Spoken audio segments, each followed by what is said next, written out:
The world is full of urban legends, remarkable stories that spread like viruses around the planet, mutating and evolving until no one can remember which are true and which are urban legends. In this episode called Autogeddon, you'll see 3 amazing stories about the strange things that happen in people's cars. First up, Alex and Uma DeSarto bring back more than just happy memories from their family vacation to Mexico. Then Andy Ebner finds himself involved in a very strange case of road rage. There it is! And finally, Brenda Fryer picks up a damsel in distress, but gets a whole lot more than she bargained for. Watch all 3 stories and decide which ones are true and which ones are false. Find out if you guessed right at the end of the show. First, it's a story we like to call Grandma Theft Auto. Thousands of American tourists cross the border into Mexico every year, looking for sun, sand, sea, and salsa. Californian families flock to the beauty of the Baja, as it's only a few hours' drive away. Meet Alex and Uma DeSarto. We met in high school. He was my high school sweetie. The DeSarto family had one Mexican vacation that they'd remember for all the wrong reasons.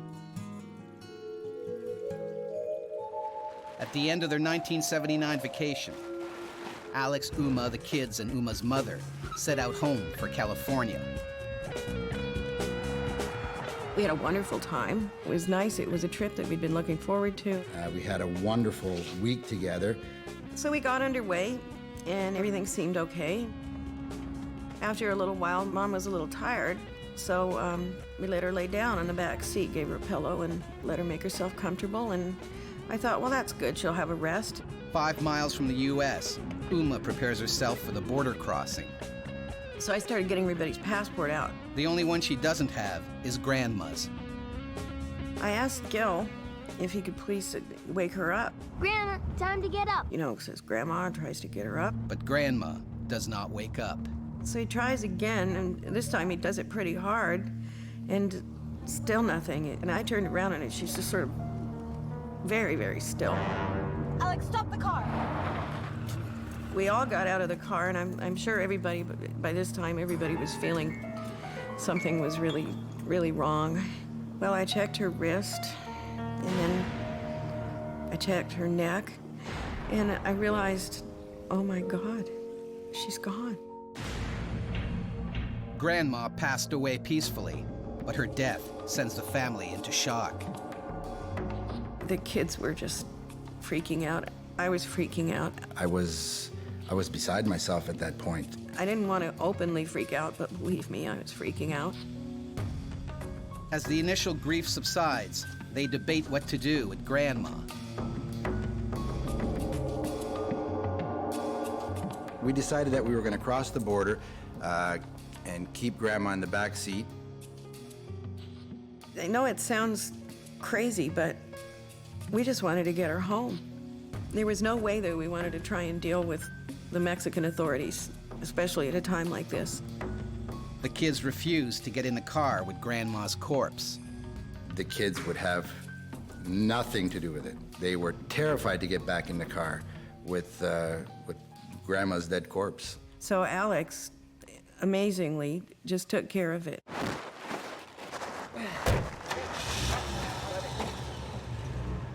With dead Grandma rolled up and on the roof, they nervously make their way to the U.S. border. We pull up, and these guys are all standing around the car with these guns. I was scared silly. I don't think I was breathing. I had to tell the kids, don't say anything. The guard questions Alex. He proceeded to ask where we were from, where we were. Ensenada. We were just taking the kids on. The biggest question, I think, that stopped my heart a little bit was when he had asked, do we have anything to declare? No, we just have what we came with. At that point, when he asked that for a fraction of a second, you know, I wanted to tell him what had happened. Worried about the state of the corpse on the hot roof, Alex and Uma wait anxiously as the guard checks the luggage. I was watching him through the rear view mirror, side view mirror, and just holding my breath. And I was just thinking, oh God, please, please don't let him investigate that. Just let them see that we're just a family with kids.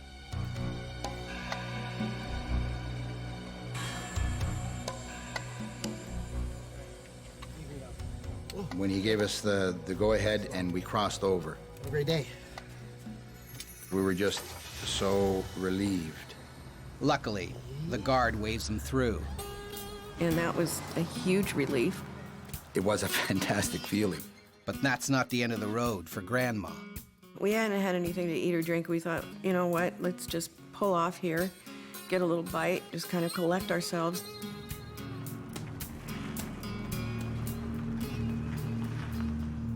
They stop at a quiet roadside diner.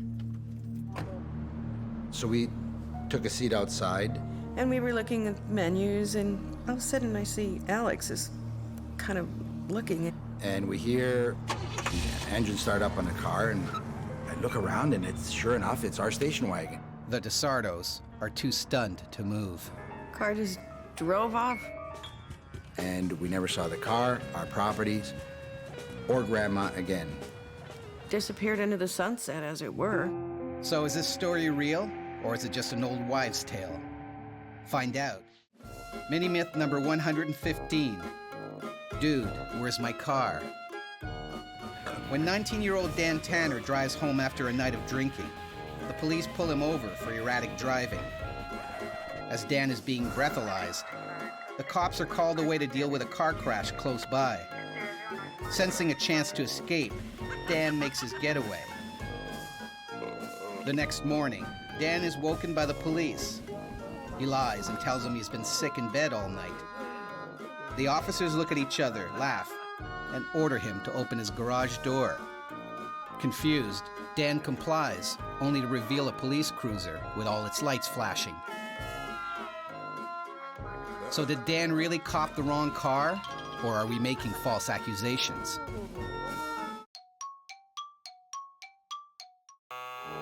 It's false. This urban legend started in the UK in the 1970s and has been driving around ever since. On Urban Legends, we show you 3 incredible stories. You must decide which ones are rock-solid truths and which ones are built on shaky ground. So far, you've seen the tale of the DeSarto family, who smuggled their dead grandma back into the U.S., only to have their car and her dead body stolen at the rest stop. But is it real or fake? We'll let you know at the end of the show. Now it's time for our next story. It's called Shoot First. Middletown, Maryland is one of those old-fashioned friendly towns where everybody knows everybody else. So it's an unlikely place for a case of mistaken identity. But it happened to this man. Meet Andy Ebner. In 1999, I just started employment with Frederick County Fire and Rescue, also volunteering with Middletown Volunteer Fire Company. Middletown's a rural dairy farming, quiet type town.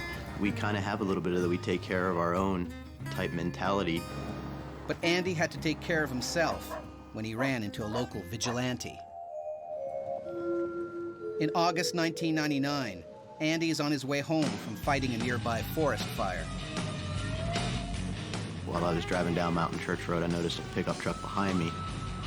Andy doesn't think much of it, but he's being followed. A couple miles later, I got to the stop sign. While I was waiting, heard a loud pop.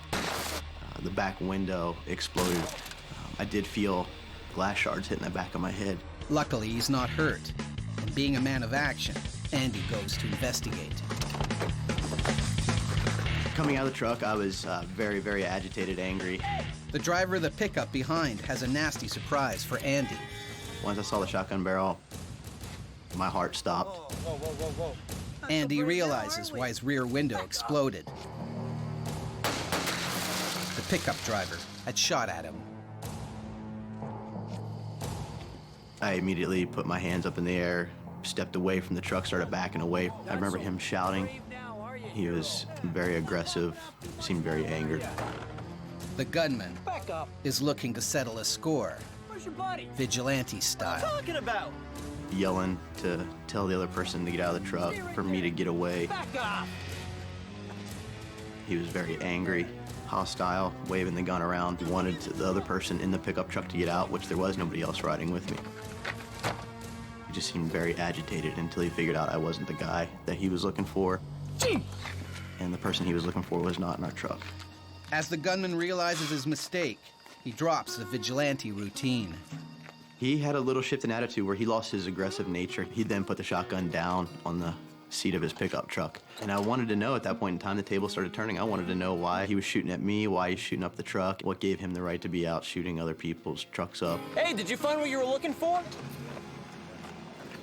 The danger past, Andy wants to know what's going on. And started to talk to me about why he was out chasing people down. I thought you were another guy. He gave me some story about somebody was trying to run his wife off the road and had shot up his house just prior to me driving by.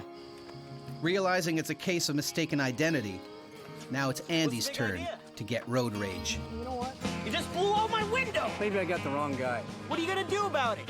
I just expected him to give me some frivolous answer of your insurance will pay for it. But the gunman has another surprise for Andy. Instead, he handed me his business card, said everything would be taken care of. I'll pay for the damages. He'll take care of paying for all damages to the truck, any medical bills that I might have. I got lots of money. That left me out in the middle of nowhere, trying to figure out what to do. Andy calls the local sheriff. The police arrived. They took my statement. Seemed to find it kind of unbelievable. The cops can't believe someone would leave their business card at a crime scene. I'm not lying to you. You know what? You're gonna take And lo and behold, here comes Ken in his pickup down the road again. Hey! There it is! So I just said, there's the guy that shot at me. The cop gives chase and makes an arrest. The vigilante is later charged with attempted murder and driving while intoxicated. Make a mistake. I was pretty sure I was going to be shot for sure. So, did the story really happen, or was it just a shot in the dark? Mini-myth number 874, Randy Rodent. As a surprise for his son, Dr. Alan Pinto brings home a pet hamster. But during the journey, it escapes into the bowels of Alan's new car. After 4 days of searching, Alan takes his car to the dealership. The mechanics take the car apart piece by piece. They leave food out and set a trap, but the rodent is AWOL. Finally, the garage owner's wife makes a suggestion. Use a female hamster to lure him out.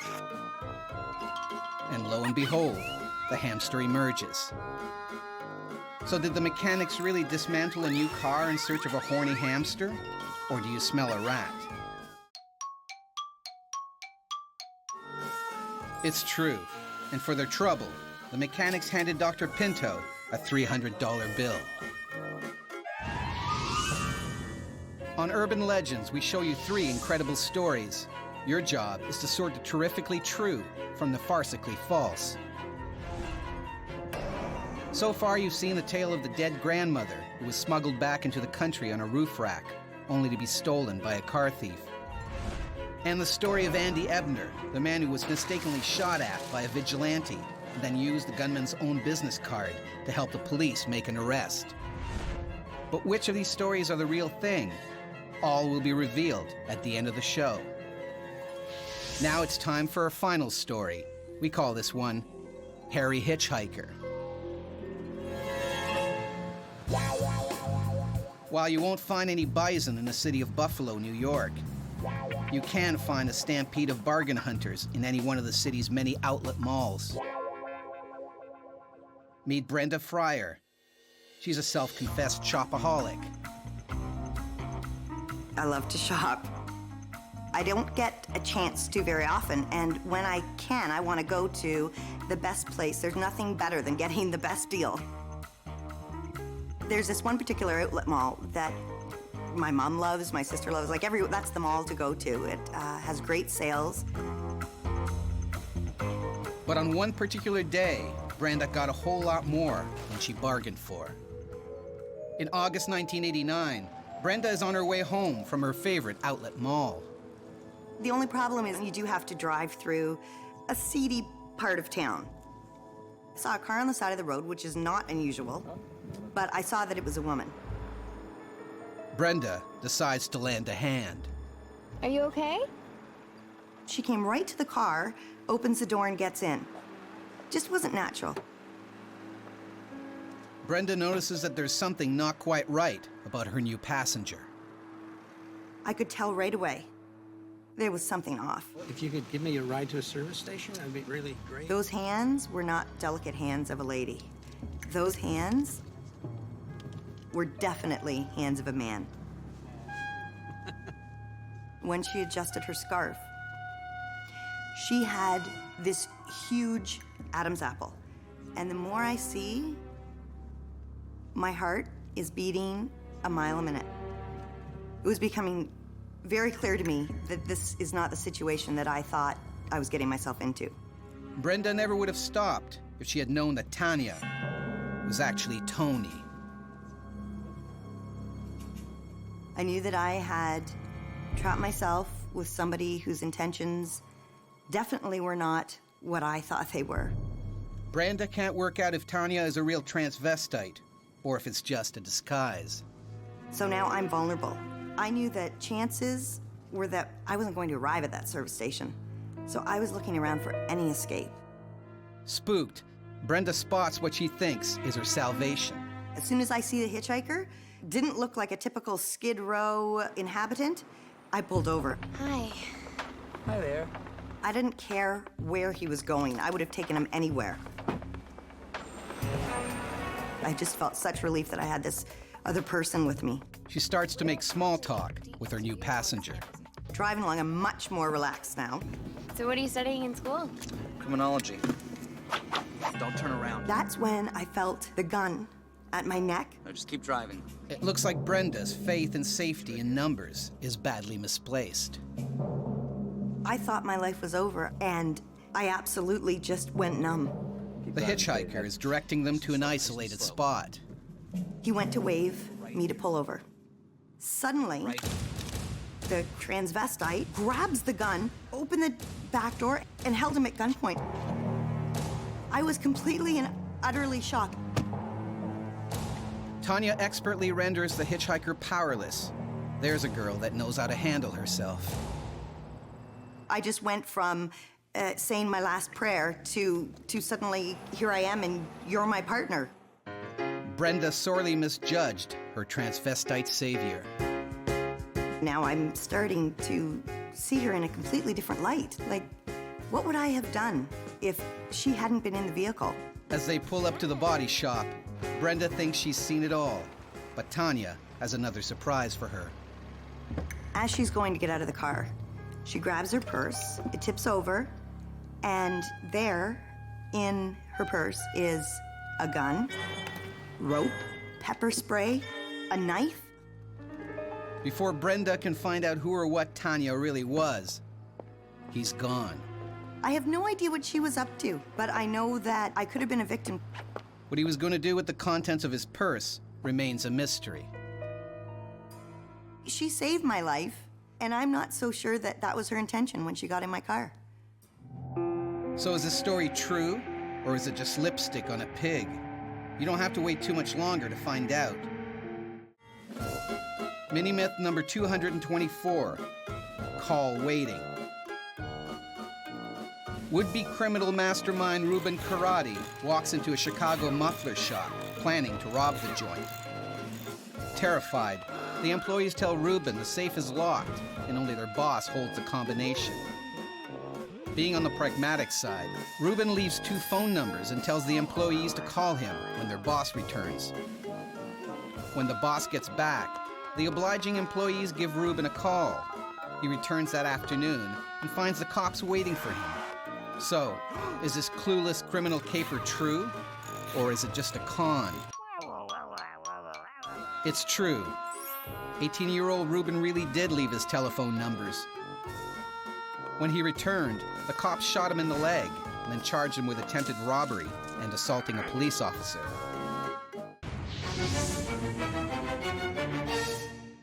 Now it's time to reveal the truth about our three stories. First, it's a tale of Andy Ebner. He was shot at by a vigilante who, on realizing his mistake, gave Andy his business card and then drove back past the scene of the crime. But is it true or false? Make a mistake. My name is Andy Ebner, and this is a true story. After leaving Andy his details, misguided gunman Kenneth Ransberg shot another innocent man in the leg before driving back past waiting cops. Next, it's a story of Brenda Fryer, the woman who let danger into her car when she picked up two unlikely hitchhikers, only to be saved by the passenger she was most scared of. But was this tale just a lie dressed up? This is a completely false story. Hitchhikers appear in countless urban legends, and tales of transvestite hitchers have been around for decades, with one version of her legend recorded as early as 1834.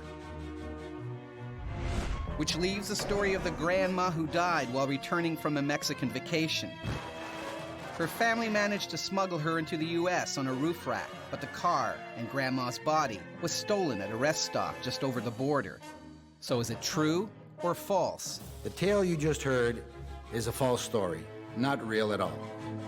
Stories of corpse smuggling have circulated since people drove horses and carts. This modern version surfaced in the 1940s, with variations featured in the movies National Lampoon's Vacation and most recently, Little Miss Sunshine. That's the end of our episode called Autogeddon. Were you able to tell the difference between the top-notch facts and the low-down lies? Don't worry if you couldn't. You'll get another chance to steer a course between fact and fiction in the next installment of Urban Legends.